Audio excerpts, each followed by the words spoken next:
बिस्मिल्लाहिर्रहमानिर्रहीम। स्टूडेंट्स, आज हम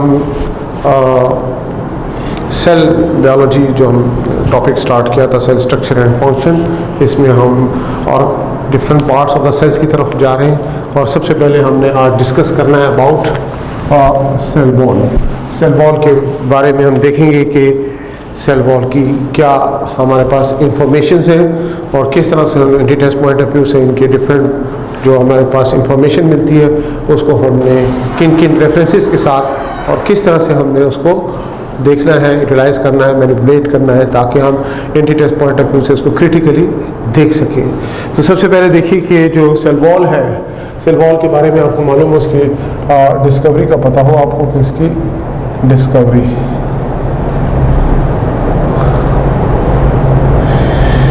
सेल वॉल की डिस्कवरी का जहाँ तक ताल्लुक है तो आपको मालूम हो कि रॉबर्ट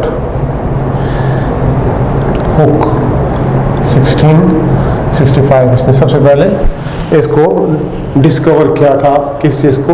सेल को, सेल वॉल को, जिसमें आपने क्या देखा था कि डिस्कवरी ऑफ सेल। अपनी जूनियर क्लासेस में भी इसको आपने स्टडी किया है कि रॉबर्ट हुक का कंट्रीब्यूशन कॉर्क सेल्स के बारे में बताया क्या था, बार्क ऑफ द ट्री से जो हासिल किए जाते हैं।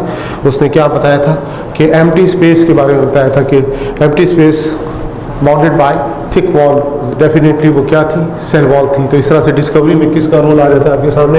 रॉबर्ट हुक का आ जाता है। फिर उसके बाद इसमें अहम चीज़ आप इसकी क्या बताते हो? इसकी लोकेशन, कि सेल वॉल की लोकेशन कहाँ पे होती है। आउटर मोस्ट बाउंड्री तो है ही है। आउटर मोस्ट बाउंड्री आपको मालूम हो एक सिस्टमेटिकली कि जिन ऑर्गेनिजम्स में 5 kingdom classification point of view से हम देखते हैं कि कौन से ऑर्गेनिज्म हैं जिनमें सेल वॉल प्रेजेंट होती है। तो जिसमें सेल वॉल प्रेजेंट होगी तो डेफिनेटली वो क्या होगी? उसकी वो आउटर मोस्ट बाउंड्री कहलाएगी। जैसे एग्जांपल के तौर पर ये आउटर मोस्ट बाउंड्री किस में है? इन प्लांट्स, यानी प्लांट सेल्स की अगर हम बात करें इसमें। इसी तरह जब फंजाई की बात करें तो फंजाई में जो क्या होती है सेल वॉल, ये आउटर मोस्ट बाउंड्री होती है। इस तरह और भी आपको क्लियर होना चाहिए कि इनकी जो लोकेशन पॉइंट ऑफ व्यू से किन ऑर्गेनिज्म में सेल वॉल प्रेजेंट है।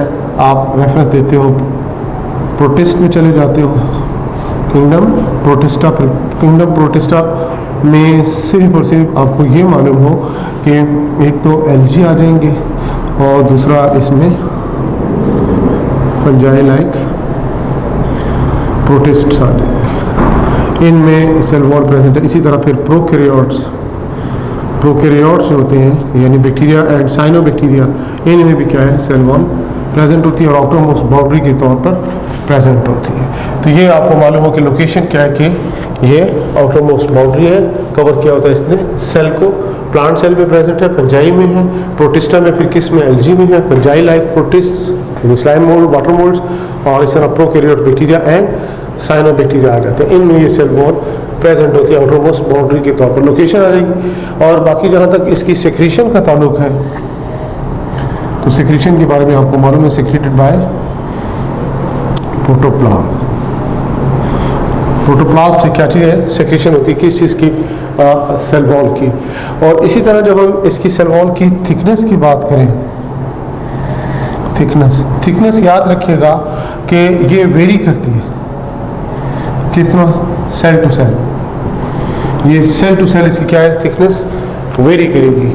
वजह क्या होती है कि हर सेल जो होता है इसकी अपनी सेल वॉल होती है और वो डिपेंड करता है उस सेल का स्ट्रक्चर, उसकी मॉर्फोलॉजी, उसका स्ट्रक्चर किस किस्म का है और वो किस फंक्शन के लिए रिस्पॉन्सिबल है। तो लिहाजा इसकी थिकनेस जो होगी आपको डिफरेंट सेल्स में डिफरेंट मिलेगी। तो हम क्या कहेंगे? सेल वॉल की थिकनेस की पॉइंट आपको क्या मिलेगा? वेरी करती है डिफरेंट काइंड्स ऑफ सेल्स। फिर उसके बाद इसमें देखिए कि अगर हम कहें कि स्ट्रक्चर के लिहाज से और केमिकल कंपोजिशन के लिहाज से ये भी वेरी करती है। यानी स्ट्रक्चर तो वेरी कर ही रहा है, साथ साथ इसकी केमिकल नेचर भी क्या क्या करती है? वेरी करती है। क्योंकि इसका क्लोज रिलेशन किसके साथ होता है? Age and function of the cell. यानी थिकनेस भी होगी, age and function of the cell, इसके साथ इसका क्लोज रिलेशन होता है बच्चों। रीज़न क्या होती है कि अब देखिए सेल की थिकनेस, जब सेल बनना शुरू, सेल के ऊपर सेल वॉल बननी शुरू होगी तो वो ज़्यादा थिक नहीं होगी, लेकिन जैसे जैसे सेल ग्रो करेगा, यदि उसकी एज की बात आ गई, उसकी थिकनेस में फ़र्क आना शुरू होगा, उसके फंक्शन में भी फ़र्क आना शुरू हो जाएगा। तो लिहाजा ये एक तो ये डिपेंड करता है कि सेल की एज के, और दूसरा साथ साथ उस सेल का क्या फंक्शन क्या है, उसके हिसाब से ये आप बता सकते हो इसकी मॉर्फोलॉजी और इसकी केमिकल नेचर वेरी करती है सेल टू सेल। ये भी हमें पॉइंट क्लियर होना चाहिए।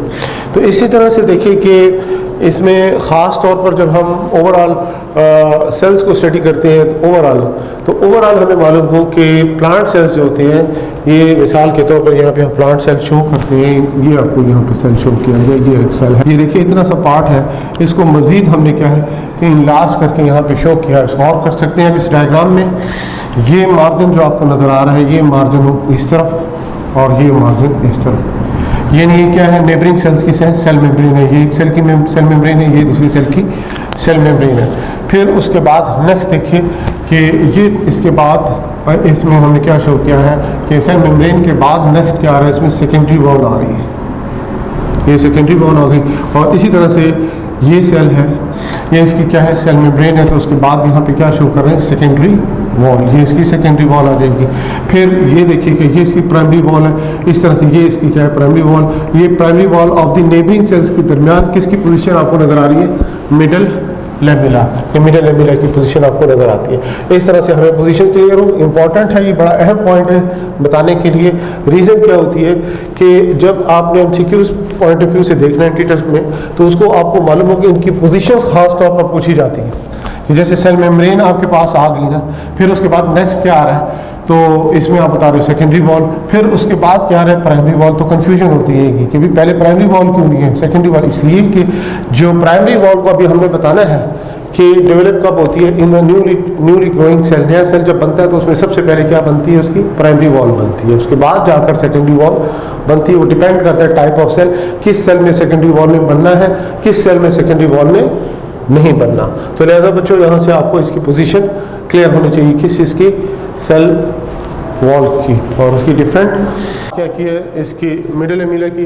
अब इसके बाद नेक्स्ट हमने क्या बताना है, इसकी 3 लेयर्स के बारे में। सबसे पहले हमने किसका बताना है यहाँ पे, primary wall.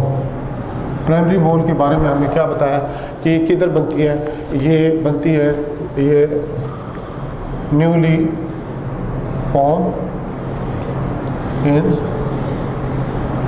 Newly growing cell, नया सेल जो ग्रो करता है उसमें क्या बनती है, ये प्राइमरी वॉल बनती है। डेवलप जो सेल नया डेवलप हो रहा है उसमें हम कहेंगे ये बनती है।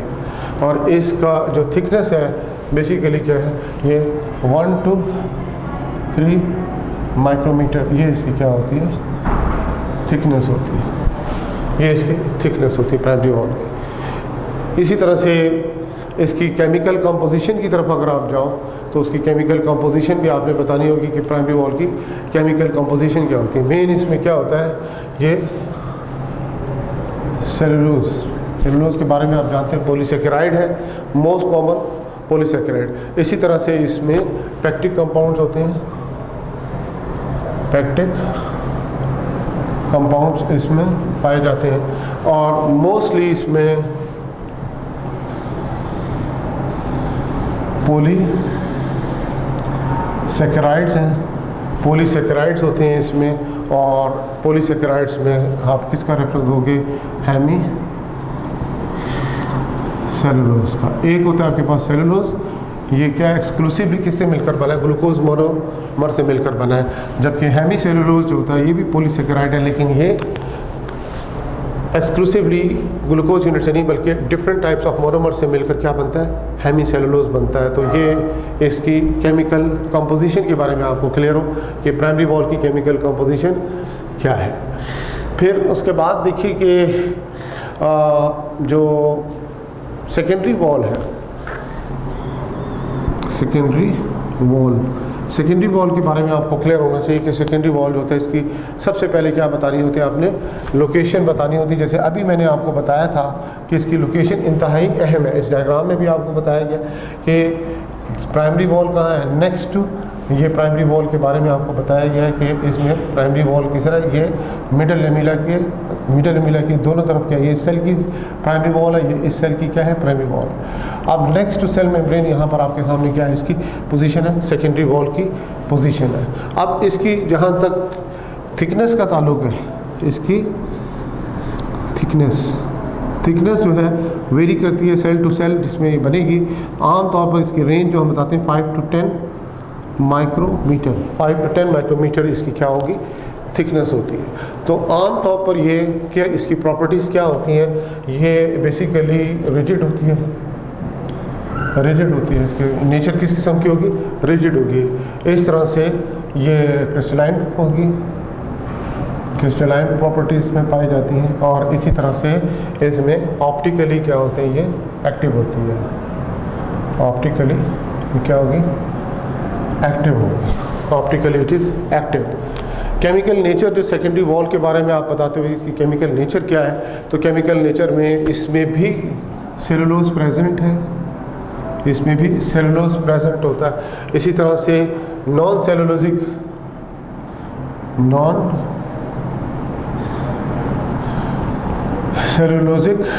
पॉली सैकेराइड्स भी इसमें मौजूद होते हैं, नॉन सेलुलोजिक पॉलीसैकेराइड भी इसमें होते हैं। इसी तरह से इसमें हेमी सेलुलोज भी है, हेमी सेलुलोज भी होता है। इसके साथ इसमें लिंक्ड होते हैं कुछ मिनरल्स, जैसे मिसाल के तौर पर कैल्शियम हो गया, मैग्नीशियम, इसी तरह से पोटाशियम होता है और स्मॉल अमाउंट ऑफ इसमें सिलिका भी प्रेजेंट होती है। तो ये केमिकल नेचर आपके सामने किसकी आ जाती है, सेकेंडरी वॉल की आ जाती है। रही बात किसकी, मिडल लेमिला की, मिडल लेमिला के बारे में पता हो, मिडल लेमिला के बारे में आपको इल्म हो कि मिडल लेमिला, इसमें मेनली क्या बताते हो, रेफरेंस किसका देते हो, इसमें आप पैक्टिक कंपाउंड्स का रेफरेंस देते हो, पैक्टिक कंपाउंड्स का रेफरेंस देते हो। इसमें ख़ास तौर पर आप अगर मज़ीद एडिशन करना चाहें तो इसमें क्या होता है, पैक्टिक एसिड होता है और इसके साथ कुछ मिनरल्स होते हैं, जैसे मिसाल के तौर पर इसमें कैल्शियम आयंस का रेफरेंस देते हो, इसमें आप किसका रेफरेंस दोगे, मैग्नीशियम आयंस का रेफरेंस देते हो। इसी तरह से इसमें आपके सामने और दूसरे सॉल्ट्स वगैरह आ जाते हैं।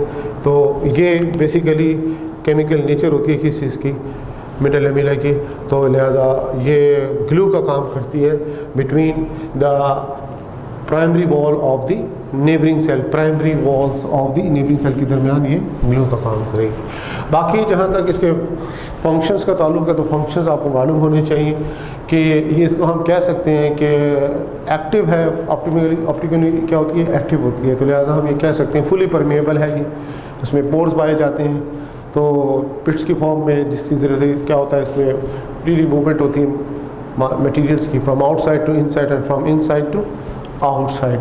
तो लिहाजा ये कोई रुकावट नहीं बनती किस में, transport of material from outside to inside and from inside to outside.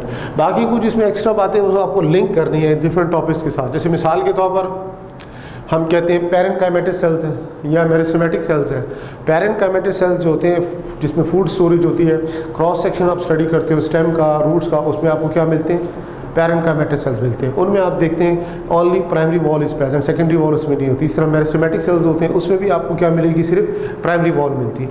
Secondary wall जो होती है, आप स्क्लेरेनकाइमेटिक सेल्स आपने स्टडी किया होगा सेकेंड ईयर के सिलेबस में, इसमें आप थोड़ा इसमें रेफरेंसेस आपको मिलते हैं। हम उसकी कहते हैं lignified secondary wall.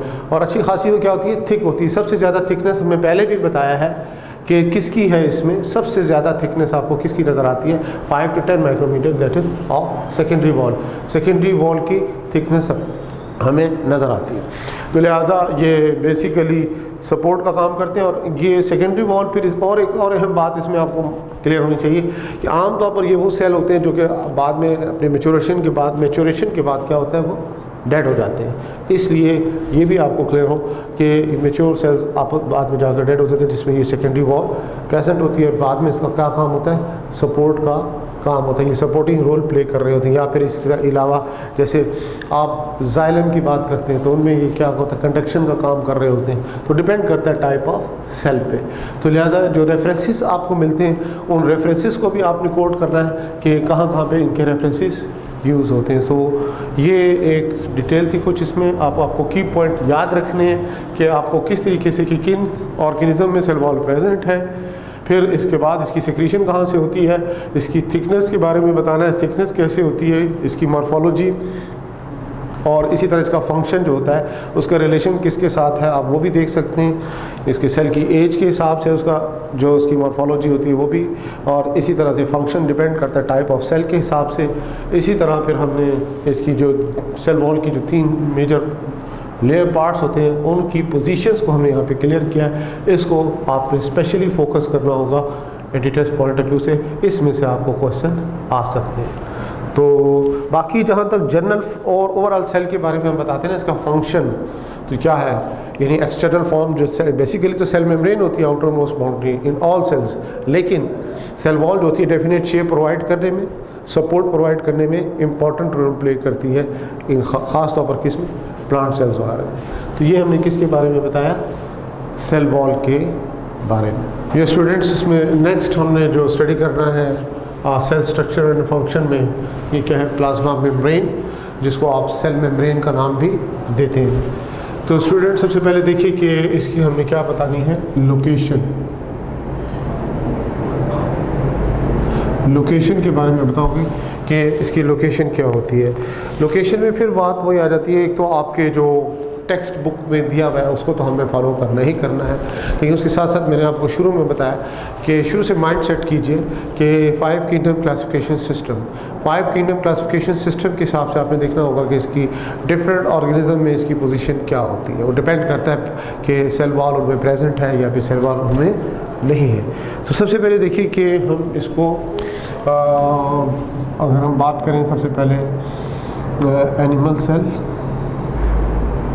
Animal cells की बात करें, इसी तरह से आप इसमें एग्जांपल के तौर पर प्रोटोजोआस की बात करें, फिर इसी तरह से आप इसमें रेफरेंस के तौर पर एग्जांपल कोड करेंगे माइकोप्लाज्मास, ये बैक्टीरिया का ग्रुप है जिसमें सेल वॉल नहीं होती। फिर इसी तरह से देखिए कि ये वो ग्रुप ऑफ ऑर्गेनिजम्स हैं, यानी एनिमल सेल में ये क्या है, आउटर मोस्ट बाउंड्री, प्रोटोजोआ जो कि एनिमल लाइक प्रोटिस्ट कहलाते हैं, इनमें भी सेल वॉल नहीं होती। तो आउटर मोस्ट बाउंड्री बैक्टीरिया में नॉर्मली सेल वॉल प्रेजेंट होती है, लेकिन ये mycoplasmas is the only group in bacteria in which cell wall is absent. तो इसमें भी क्या होगी, आउटर मोस्ट बाउंड्री होगी। तो एक तो ये इसकी लोकेशन में ये क्या हो गया, इसमें इनमें हमने क्या शो करना है, ये आउटर मोस्ट, ये इसकी क्या आ जाएगी, आउटर मोस्ट बाउंड्री आ जाएगी। इसी तरह से आप देखेंगे नेक्स्ट एग्जांपल हम दे रहे हैं किसकी, प्लांट सेल्स की, और प्लांट सेल्स के बाद आप किसकी बात करोगे, फंजाई की। फिर फंजाई के बाद फंजाई लाइक प्रोटिस्ट्स आ जाते हैं। फंजाई लाइक प्रोटिस्ट का ये देखिए, इसको फंजाई के साथ क्यों नहीं रख रहे, क्योंकि ये फंजाई इस सेपरेट किंगडम है, और फंजाई लाइक प्रोटिस्ट जो है ये इनको किस में रखा जाता है, ये किंगडम प्रोटिस्टा में रखा जाता है। फिर इसी तरह से आप एलजी की एग्जांपल देंगे, ये भी क्या है, प्लांट लाइक प्रोटिस्ट है, ये भी किंगडम प्रोटिस्टा में होते हैं। इसी तरह से फिर किसकी बात करेंगे, प्रोकैरियोट्स, यानी बैक्टीरिया एंड साइनोबैक्टीरिया। इन सब में क्या चीज़ कॉमन है, इन सब में सेल वॉल प्रेजेंट होती है। तो लिहाजा सेल मेम्ब्रेन कहाँ पे होगी, अंडर दी सेल वॉल। तो ये आपके सामने लोकेशन आ जाएगी किस चीज़ की, सेल मेम्ब्रेन यानी प्लाज्मा मेम्ब्रेन की। इसके बाद इसमें हमने इसकी केमिकल कंपोजिशन की तरफ आना है।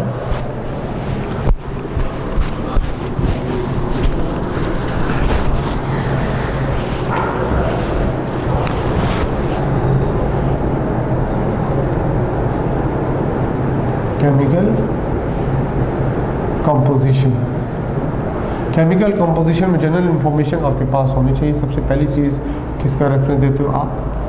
प्रोटीन्स का, प्रोटीन्स, और उसके बाद नेक्स्ट में क्या आ जाता है मेन, इसमें लिपिड्स आ जाते हैं।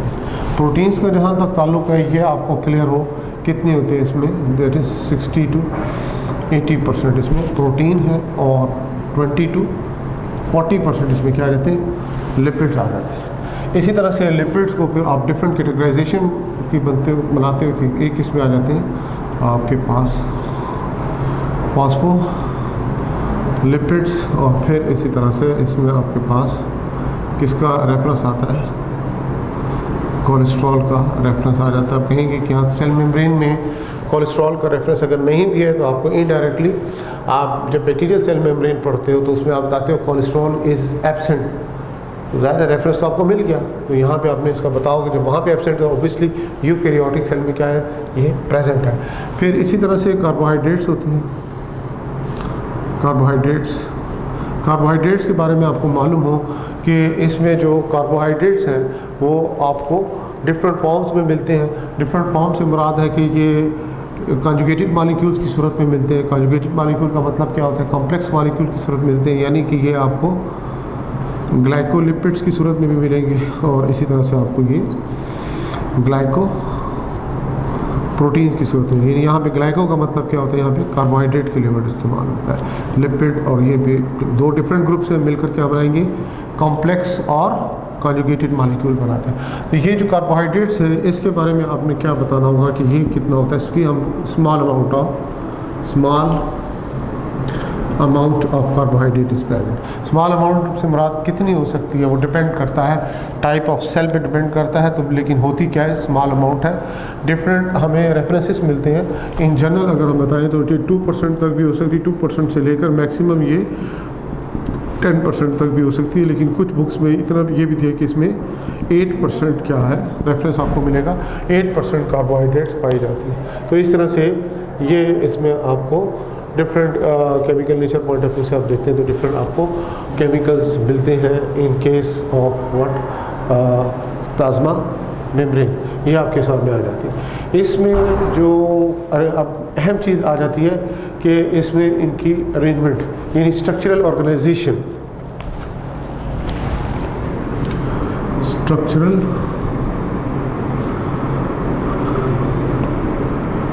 Organisation of the plasma membrane. Structural organisation के लिए अगर हिस्टोरिकल बैकग्राउंड जो है तो डिफरेंट साइंटिस्ट ने अपने अपने हिसाब से उन्होंने इसकी एक्सप्लेनेशन दी है। लेकिन जो हमने फोकस करना है मेनली किसको फोकस करेंगे, ये दो साइंटिस्ट हैं, सेंगर एंड निकलसन, 1972। इनका रेफरेंस हमने यूज़ करना है ख़ास तौर पे जिन्होंने जो इस प्लाज्मा मेम्ब्रेन का अरेंजमेंट ऑफ मॉलिक्यूल्स मेनली जो मेजर मॉलिक्यूल्स को से प्रोटीन्स एंड लिपिड्स के हवाले से इन्होंने जो मॉडल इंट्रोड्यूस करवाया था उसको नाम क्या दिया जाता है, fluid mosaic model of plasma membrane. इसको fluid mosaic model of plasma membrane कहते हैं। यहाँ पे इन्होंने जो वर्ड इस्तेमाल किया है फ्लूइड का, दैट इज़ मेनली इसका लिंक किसके साथ है, लिपिड्स के साथ है। जबकि मोज़ेक का वर्ड इस्तेमाल किया गया है किसके लिए इस्तेमाल किया गया, that is mainly for proteins इस्तेमाल किया है, ये डिफरेंट प्रोटीन्स के लिए इस्तेमाल किया गया। यानी इसमें एग्जांपल दी जाती है कि जो प्लाज्मा मेम्ब्रेन है इसमें लिपिड जो होते हैं ख़ास तौर पर किस फॉर्म में, ये आप रेफरेंस देते हो फॉस्फोलिपिड्स की फॉर्म में जो होते हैं, ये क्या बनाते हैं, फॉस्फोलिपिड बाइलेयर बनाते हैं और ये स्टैटिक नहीं होते हैं, बिल्कुल ये फ्लूइड फॉर्म में होते हैं। और इसको रेफरेंस किसके हवाले से दिया जाता है, ओशन के हवाले से दिया जाता है। ओशंस के हवाले से इसका रेफरेंस दिया जाता है, ओशंस के हवाले से। तो इसमें हम कहते हैं कि ये जो इसका फ्लूइड मोज़ेक मॉडल है इसको हम कंपेयर इस तरह से करते हैं, जैसे आप देखते हैं कि जो ओशंस होते हैं इसमें आपको आइसबर्ग्स नज़र आते हैं, बड़े बड़े आइसबर्ग्स होते हैं, बहुत सा हिस्सा उसका समंदर के अंदर होता है और कुछ हिस्सा समंदर से बाहर भी आता है। तो वो आप देखिए रैंडमली प्लेस्ड होते हैं किस में, ओशन में। तो यहाँ पर याद रखिए जैसे हम उसको वर्ड्स का इस्तेमाल करते हैं, icebergs in ocean, icebergs in ocean में इसको मालूम होना चाहिए कि आइसबर्ग्स आपके पास क्या है, प्रोटीन्स है, और ओशन आपके पास क्या है, फॉस्फोलिपिड बाइलेयर है। तो इसमें ये स्टैटिक नहीं होती प्रोटीन्स, क्योंकि यहाँ पे मूव कर रही होती है, अपनी स्टैटिक अपनी पोजीशन इनकी नहीं होती, इसलिए वेरी करती हैं। सेल टू सेल इनकी पोजीशन वेरी करती है, within a same cell इनकी पोजीशन क्या करती है, वेरी करती है। तो इसलिए हम क्या कहेंगे कि फ्लूइड मोज़ेक मॉडल ये क्या है, किस रेफरेंस से हमें समझ आता है कि आइसबर्ग्स इन ओशन। तो इसमें आपसे ये बताया जाता है कि जो अरेंजमेंट ऑफ मॉलिक्यूल्स हैं, ख़ास तौर पर हम प्रोटीन्स की बात करेंगे कि प्रोटीन्स जो होती हैं इसमें शीट की फॉर्म में अरेंज नहीं होती, शीट की फॉर्म में अरेंज नहीं होती प्रोटीन्स, बल्कि याद रखेंगे कि ये फ्लोटिंग अबाउट, ये फ्लोटिंग करती हैं प्रोटीन्स मॉलिक्यूल जो होते हैं, they are not present in the form of sheet. ये क्या कर रहे होते हैं बेसिकली, इनकी क्या हो रही होती है, फ्लोटिंग हो रही होती है। और फ्लोटिंग जो हो रही होती है याद रखिएगा, जैसे समंदर है यानी लिपिड बाइलेयर में इसकी क्या होती है, वो फ्लोटिंग हो रही होती है। तो इसमें ये भी आपको क्लियर हो कि जो यूनिट मेम्ब्रेन मॉडल जो कि ओल्ड मॉडल है, जिसमें ओपिनियन दिया गया था कि phospholipid bilayer is sandwich between the layers of proteins, तो वो शीट की सूरत में उसमें क्या थी, प्रोटीन्स। लेकिन यहाँ पे याद रखिएगा शीट की सूरत में प्रोटीन्स नहीं होती, प्रोटीन्स की यहाँ पे क्या होती हैं, डिफरेंट पोजीशंस होती हैं, वो डिपेंड करता है कि इसकी पोजीशन क्या है प्रोटीन्स की। इसमें प्रोटीन्स की जो पोजीशंस हैं इसको आप दो कैटेगरीज में डिवाइड करते हो। एक इसमें आ जाती है इसकी इंट्रिंसिक प्रोटीन्स, और दूसरा इसमें आ जाता है एक्सट्रिंसिक प्रोटीन्स।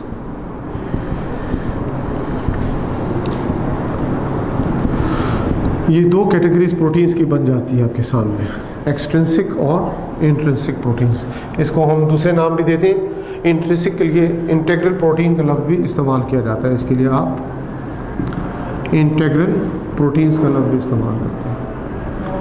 और इसी तरह से जो एक्सट्रिंसिक प्रोटीन्स होती हैं ये क्या कहलाती हैं, इनको आप पेरिफेरल प्रोटीन्स का नाम भी दे सकते हो। पेरिफेरल, पेरिफेरी से ली गई यानी सरफेस पे जो होती है।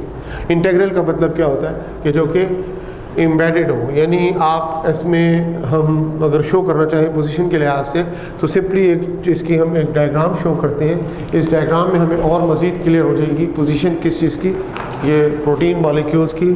और से देखिएगा इसमें हम इसको एक सिंपल डायग्राम के ज़रिए यहाँ पे शो करते हैं। फॉर एग्जांपल ये आपके सामने क्या है, फॉस्फोलिपिड बाइलेयर है, ये हम इसके क्या शो कर रहे हैं। अब इसमें कुछ प्रोटीन्स जो होती हैं जिनके बारे में भी हमने बताया कि अक्रॉस द मेम्ब्रेन होती है। क्या बेसिकली आपके सामने क्या फॉस्फोलिपिड बाइलेयर है, इसको हम फॉस्फोलिपिड बाइलेयर का नाम देते हैं।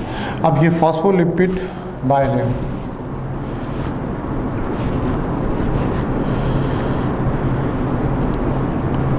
फॉस्फोलिपिड्स ये बाइलेयर आ गई। अब इसमें डिफरेंट पोजीशंस प्रोटीन्स के हम अगर हम शो करें, जैसे फॉर एग्जांपल यहाँ पे हम ये सरफेस पे प्रोटीन शो कर रहे हैं, ये थोड़ी सी एम्बेडेड भी है लेकिन मोस्ट पार्ट इसका क्या है सरफेस पे। इसी तरह से इनर सरफेस पे भी ये प्रोटीन्स हैं, ये इसको हम क्या कहेंगे, these are called extrinsic proteins. इनको आप एक्सट्रिंसिक प्रोटीन्स का नाम दोगे, ये एक्सट्रिंसिक प्रोटीन होते हैं। और कुछ प्रोटीन्स इनकी पोजीशंस क्या होगी, अक्रॉस द मेम्ब्रेन। ये इस तरह से देखिए, ये प्रोटीन है आपकी, ये प्रोटीन इस तरह से, ये बीच में इसमें क्या होता है, चैनल होता है इस तरह से, ये प्रोटीन्स इसमें पाई जाती हैं। ये भी पोजीशंस हो सकती है प्रोटीन्स की। इसी तरह से इन प्रोटीन्स की पोजीशन और डिफरेंट भी हो सकती है। जैसे एग्जांपल के तौर पर ये हम शो कर रहे हैं प्रोटीन की पोजीशन, ये इस तरह से प्रोटीन की पोजीशन शो कर सकते हैं। ये प्रोटीन्स आ गई, ये प्रोटीन्स आ गई। इस तरह और भी बहुत सी प्रोटीन्स होती हैं। ये मिसाल के तौर पर ये प्रोटीन हम शो कर रहे हैं, ये प्रोटीन इसका कुछ हिस्सा यहाँ पे बाहर है, ये कुछ हिस्सा इसका अंदर की तरफ है, बाकी क्या है, ये अक्रॉस द मेम्ब्रेन है। So these are different kinds of proteins. ये डिफरेंट काइंड की प्रोटीन्स होती हैं जो कि मेम्ब्रेन्स के अक्रॉस हो, ये कुछ हिस्सा उनका बाहर या इस तरफ एक्सटर्नल सरफेस पर भी हो, इंटरनल सरफेस पर भी हो।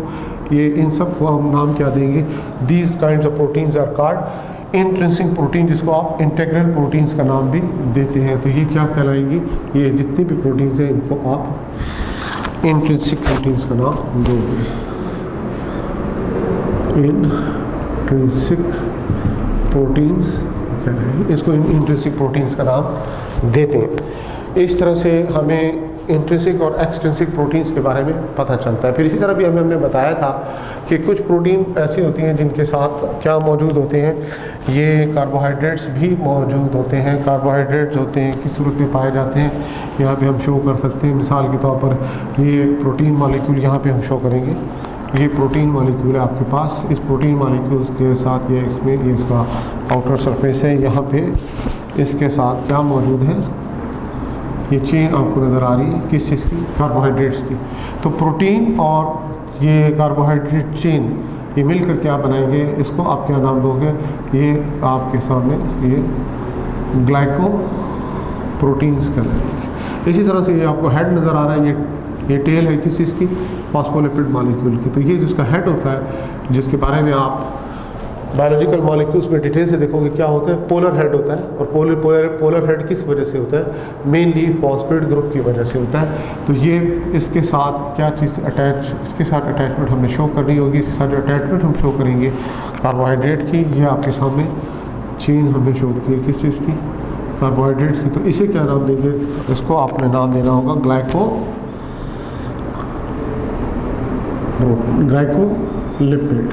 ये ग्लाइकोलिपिड कहलाएगा। लिपिड मॉलिक्यूल के साथ इसकी अटैचमेंट है, तो ग्लाइकोलिपिड।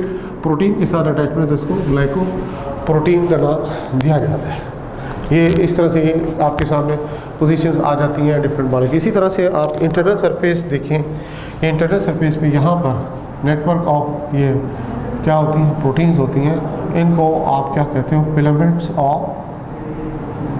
फिलामेंट्स ऑफ साइटोस्केलेटन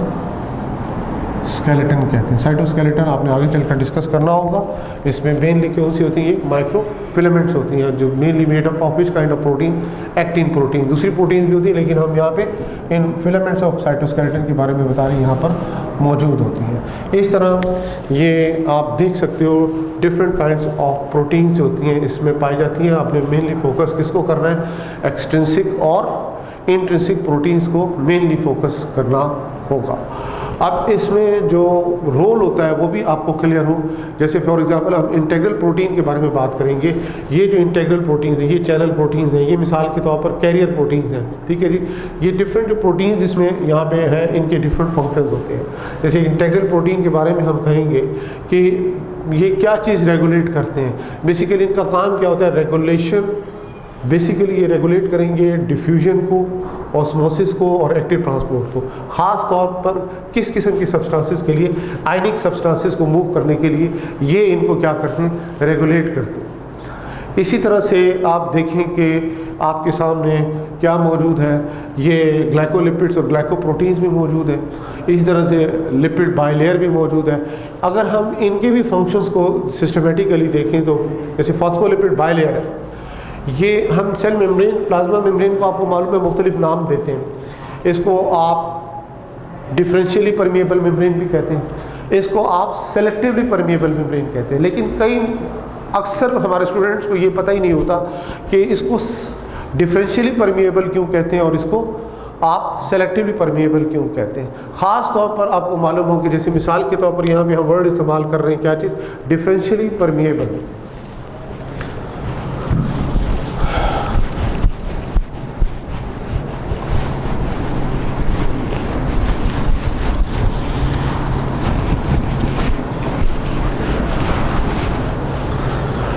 अगर हम कहते हैं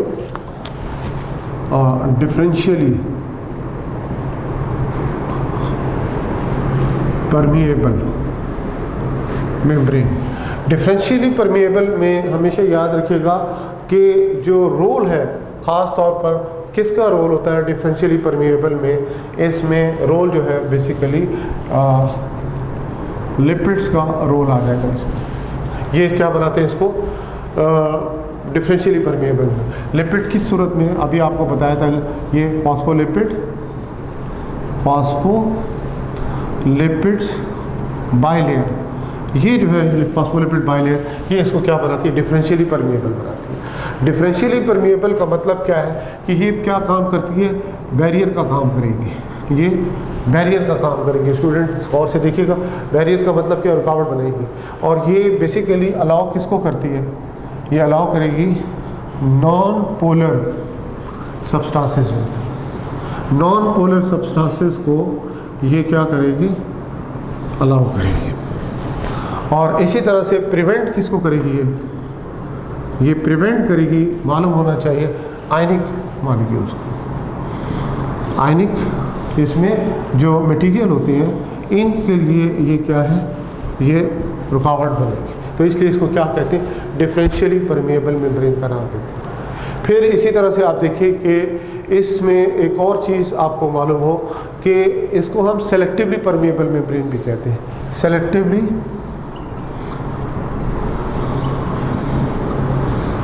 परमिएबल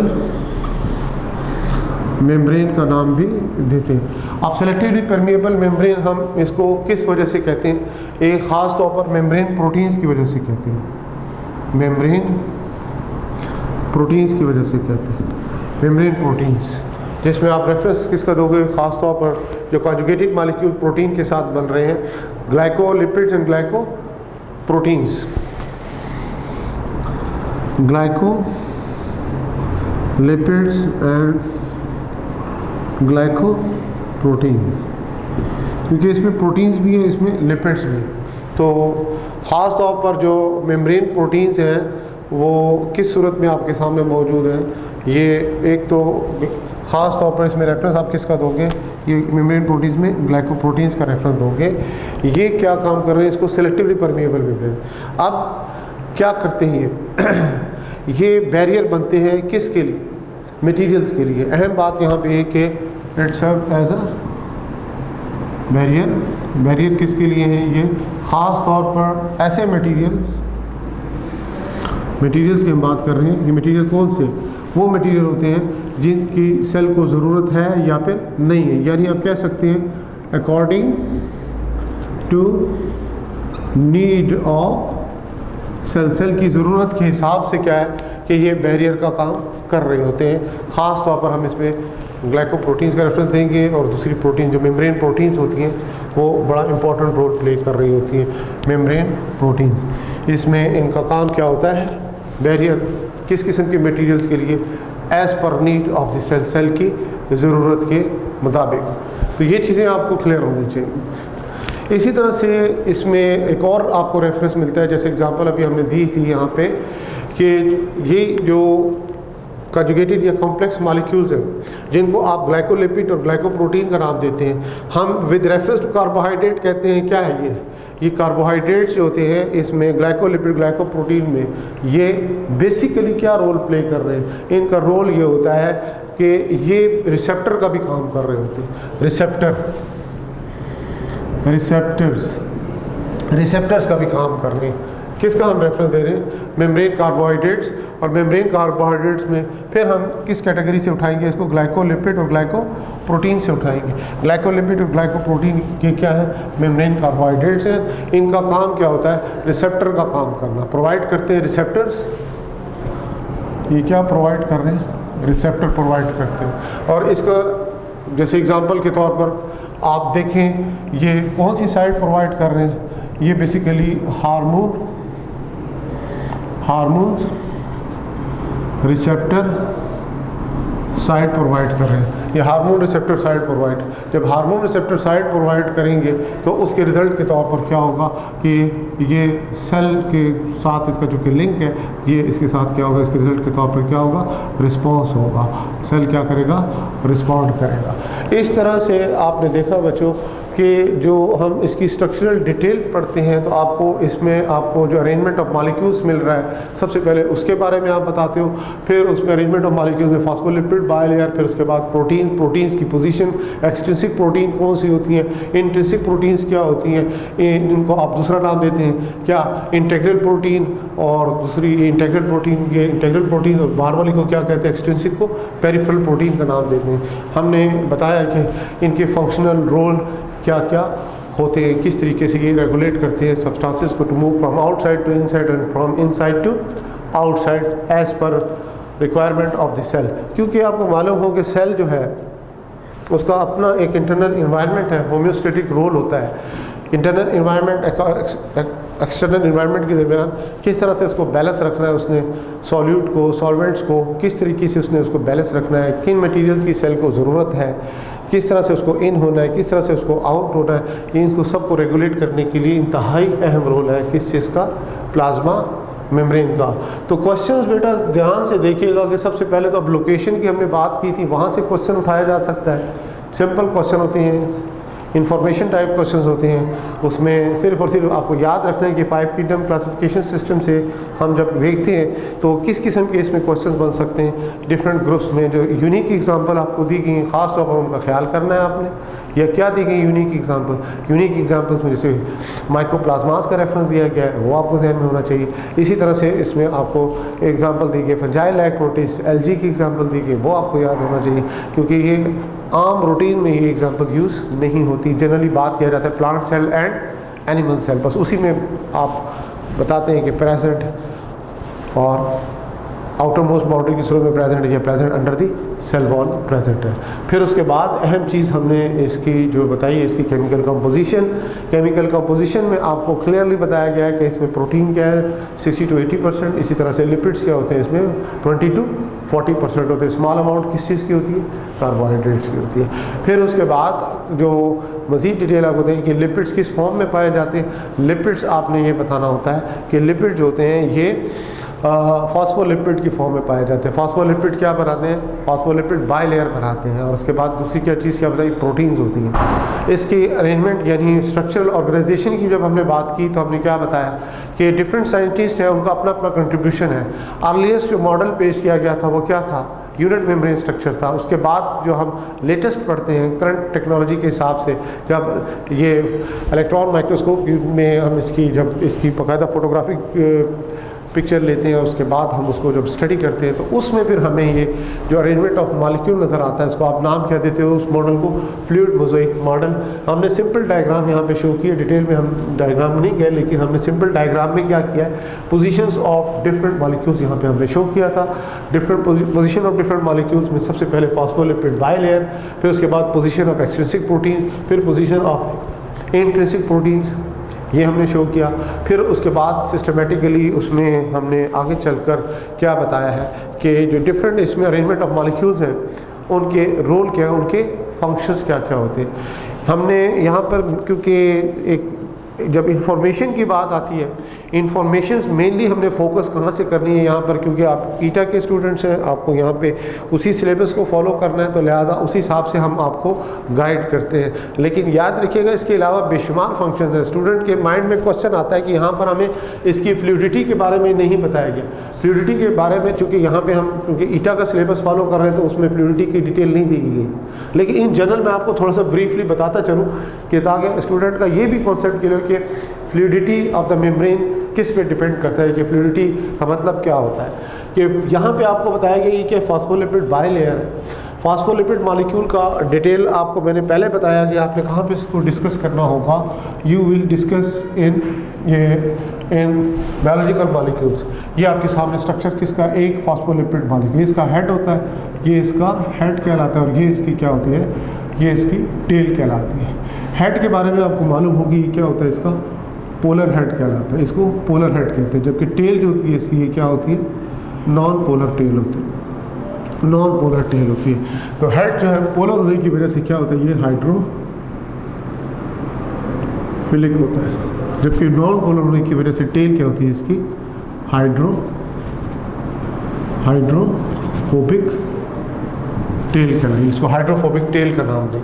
तो ये हेड, ये बाहर की तरफ अगर आप देखते हैं तो ये क्या होता है, इंटरस्टिशियल फ्लूइड, यहाँ बाहर, यहाँ भी वाटर है एक्वा, यहाँ भी अंदर भी क्या होता है साइटोप्लाज्म में मेजर कंपोनेंट क्या होता है, वाटर, एक्वा मीडिया होता है। तो ये वाटर पोलर, ये पोलर, इसके हेड क्या है पोलर, तो हाइड्रो क्या होगा, फिलिक इंटरेक्शन की वजह से ये बाहर की तरफ आ जाएंगे। और फिर जो ये इसकी टेल है, टेल जो है ये किससे बनी हुई है, फैटी एसिड से मिलकर बनी है। तो फैटी एसिड्स आपको किस रेफरेंस को आप डिस्कस स्टडी करते हो, नॉन पोलर के हिसाब से, ये नॉन पोलर के हिसाब से अंदर की तरफ आ जाते हैं। हाइड्रोफोबिक, ये टेल की वजह से ये हाइड्रोफोबिक इंटरेक्शन होता है। इस तरह फॉस्फोलिपिड लेयर अपने आप को अरेंज करती है। इसमें देखें कि जो इसमें फ्लूइडिटी की बात हमने की है वो किस पे डिपेंड करता है, टाइप ऑफ फैटी एसिड पे डिपेंड करता है। इसमें आप देखेंगे इसको आपको स्ट्रेट लाइन नज़र आ रही है, स्ट्रेट लाइन, इसमें कोई आपको किंग्स नज़र नहीं आ रहे। इसको हम क्या कहेंगे, ये क्या होगा, सैचुरेटेड फैटी एसिड्स कहलाएंगे, इसको हम सैचुरेटेड फैटी एसिड्स का नाम देते हैं। जबकि इसमें देखिए कि यहाँ पर आपको क्या नज़र आ रहा है, किंग्स नज़र आ रहा है। इसका मतलब क्या हुआ, यहाँ पे कार्बन कार्बन एटम के दरमियान क्या होगा, डबल बॉन्ड होगा, तो लिहाजा ये यहाँ से क्या किंग्स, एक से ज़्यादा किंग्स भी हो सकते हैं, डिपेंड करता है उस फैटी एसिड में डबल बॉन्ड कितने हैं, उसके हिसाब से उसमें किंग्स होते हैं। इसको हम क्या कहते हैं, अनसैचुरेटेड फैटी एसिड्स। तो लिहाजा आपको पता हो कि फॉस्फोलिपिड बाइलेयर में अगर सैचुरेटेड फैटी एसिड ज़्यादा होंगे तो ये क्या होगी, लेस फ्लूइड होगी, it will be less fluid. Saturated fatty acid अगर होंगे प्लाज्मा मेम्ब्रेन में तो फिर क्या होगा, ये लेस फ्लूइड होगी। जबकि अनसैचुरेटेड फैटी एसिड अगर ज़्यादा होंगे तो फिर क्या होगी, ये मोर फ्लूइड होगी, मोर फ्लूइड होगी। कब, जब इसमें कौन से फैटी एसिड होंगे, ये अनसैचुरेटेड फैटी एसिड होंगे। तो इस तरह ये फ्लूइडिटी के बारे में आपको क्लियर हो। एक और चीज़ भी होती है फ्लूइडिटी में, आप कोलेस्ट्रॉल का हवाला देते हैं क्योंकि केमिकल कंपोजिशन में हमने शुरू में बताया था कोलेस्ट्रॉल, वो भी एडिशनल नॉलेज उसमें आपको क्लियर हो कि वेज्ड होते हैं बीच in between the phospholipid bilayer, phospholipid molecule, phospholipid molecule, ये इसका OH पार्ट यहाँ पे होता है किस का, कोलेस्ट्रॉल का, और बाकी जो इसके रिंग स्ट्रक्चर होते हैं वो किस में वेज्ड होते हैं, बिटवीन द फास्फोलिपिड लेयर। इसका भी काम क्या होता है कि बॉडी टेम्परेचर पे इसको मेंटेन करना, किस चीज़ को, फ्लूइडिटी ऑफ द मेम्ब्रेन, और लो टेम्परेचर पे इसको लेस फ्लूइड होने से बचाती है। लेस फ्लूइड होने से बचाना ये भी किसका रोल होता है, कोलेस्ट्रॉल का। इस तरह मूवमेंट ऑफ आयंस की हमने बात की थी अभी, मूवमेंट ऑफ आयंस यानी चार्ज पार्टिकल्स की बात की थी कि फॉस्फोलिपिड बाइलेयर जो है ये बैरियर बन जाती है, रुकावट बनती है किसके लिए, आयनिक सब्सटेंसेस के लिए। तो लिहाजा उस आयनिक सब्सटेंसेस की परमिएबिलिटी को मज़ीद इन्हेंस करने के लिए, बढ़ाने के लिए किसका रोल आ जाता है, कोलेस्ट्रॉल का। ये भी आयंस को इस तरह से अक्रॉस द फॉस्फोलिपिड बाइलेयर इसे मूव करने से रोकती है, बैरियर का काम करती है। तो इस तरह आपको कोलेस्ट्रॉल का भी रोल पता चल जाता है। फिर एडिशनल पॉइंट उसमें और मज़ीद क्या आपको है कि एसिमेट्रिकल होती है प्लाज्मा मेम्ब्रेन, इसमें कोई सिमेट्री नहीं होती, एसिमेट्रिकल होती है। यानी इसमें एसिमेट्रिकल से मुराद एक तो डिफरेंट सेल्स की सेल मेम्ब्रेन है, एक ही सेल की सेल मेम्ब्रेन है। एक ही सेल की सेल मेम्ब्रेन को आप देखिए कि आउटसाइड और इनसाइड इसके सरफेस क्या होते हैं, एक जैसे नहीं होते। यहाँ पर आप देखें ये क्या आपको मिल रहे हैं, ग्लाइकोलिपिड भी मिल रहा है आपको, ग्लाइकोप्रोटीन भी मिल रहे हैं, तो एक जैसी सरफेस दोनों की नहीं है। इसी तरह से फिर देखिए कि इसमें अंदर की तरफ ही आपको माइक्रोफिलामेंट्स नज़र आ रही है, बाहर की तरफ माइक्रोफिलामेंट्स नहीं है। तो लिहाजा इनकी पोजीशन जो कि डिफरेंट होती है प्रोटीन्स की, और इसी तरह से इसमें आउटर सरफेस इनर सरफेस में वाज़े फ़र्क होता है। तो लिहाजा हम कह सकते हैं कि सेल मेम्ब्रेन क्या होती है, ये एसिमेट्रिकल है, यानी इसमें प्रॉपर कोई सिमेट्री नहीं होती। तो इस तरह आपने बच्चों सिस्टमेटिकली कुछ चीज़ें उम्मीद रखूँगा कि आपको क्लियर हुई हैं, इसके कॉन्सेप्ट वगैरह या जो भी गाइडलाइन है इसमें आपको पता हो कि हमने फोकस किया है किस चीज़ को यहाँ पे आपके ईटा के सिलेबस को, और उसी हिसाब से, क्योंकि ज़ाहिर है क्वेश्चन आपके कहाँ से बनेंगे, डेफिनेटली ये ईटा का जो आपका KPK की जो टेक्स्ट बुक्स है उसी को फॉलो किया जाएगा। तो लिहाजा हमारा भी फोकस क्या था, ये ईटा की बुक्स थी, उसमें से जो इन्फॉर्मेशन दी गई थी उसी को हमने स्ट्रिक्टली फॉलो किया है। सिर्फ और सिर्फ ये है कि आपके कॉन्सेप्ट क्लियर होने चाहिए, आपको पता होना चाहिए कि क्या स्ट्रक्चर है, क्या स्ट्रक्चर डिटेल्स है, और उसके साथ उसके फंक्शंस का क्या ताल्लुक़ होता है। बाकी रही बात इसके फंक्शंस में, तो फंक्शंस में तो आप उसको कोई और ज़्यादा मज़ीद इसके फंक्शंस की तरफ आप जाओ तो इसके फंक्शंस में आपको मज़ीद डिफरेंट टाइप्स ऑफ इसके और भी रोल मिलते हैं। वो कैसे रोल मिलते हैं, जैसे मिसाल के तौर पर अभी हमने रेफरेंस दिया था कि पैसिव ट्रांसपोर्ट। पैसिव ट्रांसपोर्ट का मतलब क्या होता है, इसमें डिफ्यूजन होती है। डिफ्यूजन फिर आपको मालूम है दो तरह की होती है कि ना, ठीक है जी। डिफ्यूजन एक हम कहते हैं कि सिंपल डिफ्यूजन, और दूसरी कौन सी होती है इसमें, वो हम बताते हैं ये कहते हैं फैसिलिटेटेड डिफ्यूजन। फैसिलिटेटेड डिफ्यूजन किसके ज़रिए होती है, कैरियर प्रोटीन्स के ज़रिए होती है। जैसे मिसाल के तौर पर आप ये देखिए, ये प्रोटीन मॉलिक्यूल है, ये प्रोटीन मॉलिक्यूल की पोजीशन आपको यहाँ पे कैसे नज़र आ रही है, इस तरह से देखिए, ये प्रोटीन की मॉलिक्यूल की पोजीशन आपको इस तरह नज़र आ रही है। एक मॉलिक्यूल आएगा बाहर से, फ्रॉम आउटसाइड द सेल, ये यहाँ पे आएगा, तो ये प्रोटीन इसके साथ यहाँ पे अपनी पोजीशन बनाएगा। जैसे ही इसकी पोजीशन बनेगी तो इसकी शेप प्रोटीन की क्या हो जाएगी, यूँ चेंज हो जाएगी, और ये जो मॉलिक्यूल होगा ये दाखिल हो जाएगा किस में, सेल में दाखिल। तो इसमें क्या होता है, ये प्रोटीन्स अपनी पिंग पोंग की तरफ क्या करती हैं, पोजीशन चेंज करती हैं। तो ये प्रोटीन क्या कहलाएंगी, इनको हम कैरियर प्रोटीन का नाम देते हैं, यानी फैसिलिटेटेड डिफ्यूजन में ये रोल प्ले करें। इसी तरह यहाँ पे आपको ये चैनल नज़र आ रहे हैं, इनको चैनल प्रोटीन्स कहते हैं। इनमें चैनल्स होते हैं, ये इनमें से मूवमेंट ऑफ आयंस वगैरह होता है, किस तरह से movement of area of depend करता है कि area of higher concentration towards area of lower concentration, तो क्या होगा, ये क्या होगा, डिफ्यूजन हो रहा है। इसी तरह से हम area of lower concentration to area of higher concentration, sodium potassium pump पढ़ते हो प्लाज्मा मेम्ब्रेन में, कंडक्शन ऑफ नर्व इम्पल्स में, तो उसमें आप क्या बताते हो कि सोडियम पोटेशियम पंप क्या होते हैं, चैनल्स होते हैं। इसी तरह से रेस्टिंग मेम्ब्रेन पोटेंशियल में क्या बताते हैं, potassium ion move from inside to outside, अंदर से बाहर की तरफ जा रहे हैं, क्या चीज़, पोटेशियम आयन, ये क्या होगा, डिफ्यूजन। अब आप देखिए ये चीज़ें आपके यहाँ पे प्लाज्मा मेम्ब्रेन में नहीं दी हुई, लेकिन हम कोड कर रहे हैं एग्जाम्पल, क्यों कोड कर रहे हैं, इसलिए कि सिलेबस में कहीं ना कहीं तो इसकी एप्लीकेशंस है ना, कहाँ पे, कंडक्शन ऑफ नर्व इम्पल्स में, किस में, resting membrane potential, active membrane potential, movement of ions की बात करते हो कि इसमें एक्टिव ट्रांसपोर्ट कहाँ पे हो रही है और यहाँ पे पैसिव ट्रांसपोर्ट यानी डिफ्यूजन कहाँ पे हो रही है और यहाँ पर ये जो है एक्टिव ट्रांसपोर्ट कहाँ पे हो रही है। ये भी आपको एक रेफरेंस के साथ आपको चलना होगा कि कहाँ पे आपको इसकी एप्लीकेशंस मिलती है। इसी तरह से फिर इसमें आप मज़ीद अगर देखते हो कि एक्टिव प्रोसेस को जब हम बात करते हैं जिसमें एक्टिव ट्रांसपोर्ट आती है, एक्टिव प्रोसेस में एक और चीज़ आ जाती है, क्या चीज़ आ जाती है, फैगोसाइटोसिस यानी एंडोसाइटोसिस एंड एक्सोसाइटोसिस। एंडोसाइटोसिस और एक्सोसाइटोसिस में क्या होता है, मैं आपको इसको ब्रीफली इसके कुछ पॉइंट्स क्लियर कर दूँ।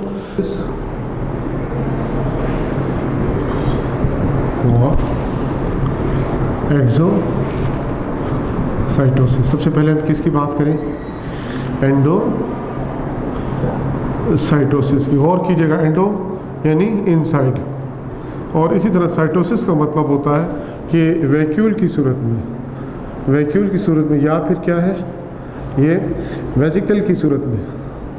वेसिकल क्या होता है, membrane bonded sac like structure को हम क्या कहते हैं, वेसिकल का नाम देते हैं। वैक्यूल या वेसिकल की सूरत में किसी भी मटेरियल का सेल के अंदर बाहर से अंदर की तरफ दाखिल होना एंडोसाइटोसिस कहलाता है, इसको एंडोसाइटोसिस कहते हैं। इसको फिर आप 2 कैटेगरीज में डिवाइड कर देते हैं। पहली कैटेगरी क्या होती है इसमें, फैगोसाइटोसिस कहलाता है, और दूसरी कैटेगरी इसमें कौन सी आ जाती है, इसको हम क्या कहते हैं, पिनोसाइटोसिस का नाम देते हैं। फैगो ईटिंग, पिनो का मतलब क्या होता है, ड्रिंकिंग, साइटोसिस का मतलब मैंने अभी आपको बताया वैक्यूल फॉर्मेशन या वेसिकल फॉर्मेशन को कहते हैं। डायग्रामेटिकली अगर आप शो करें, सर मिसाल के तौर पर ये हमें सेल मेम्ब्रेन शो की है, यहाँ पर ये कोई फूड मटेरियल है या कोई बैक्टीरिया है या कोई वायरस है, ये इसके करीब आ जाता है। जैसे ही इसके करीब आएगा तो यहाँ पे इसके साथ टच होगा तो ये सेल मेम्ब्रेन में क्या बन जाएगा, डिप्रेशन, इस तरह से डिप्रेशन बनेगा, और ये जो जर्म था वो किधर आ जाएगा, ये फूड पार्टिकल ये इस आ जाएगा, डिप्रेशन। इसको आप क्या नाम दे सकते हो, फूड कप का नाम भी दे सकते हो। फिर उसके बाद जो इसकी सेल मेम्ब्रेन है, यहाँ से और यहाँ से आपस में क्या होगा, ये फ्यूज़ हो जाएगी। इसके नतीजे के तौर पर क्या होगा, ये सेल मेम्ब्रेन आपस में यहाँ से फ्यूज़ होगी, ये आपस में फ्यूज़ होगी, और ये जो है क्या बन जाएगा, मेम्ब्रेन बॉन्डेड क्या बन जाएगा, इसमें वैक्यूल बन जाएगा, जिसको आप नाम क्या दे देते हो, फूड वैक्यूल।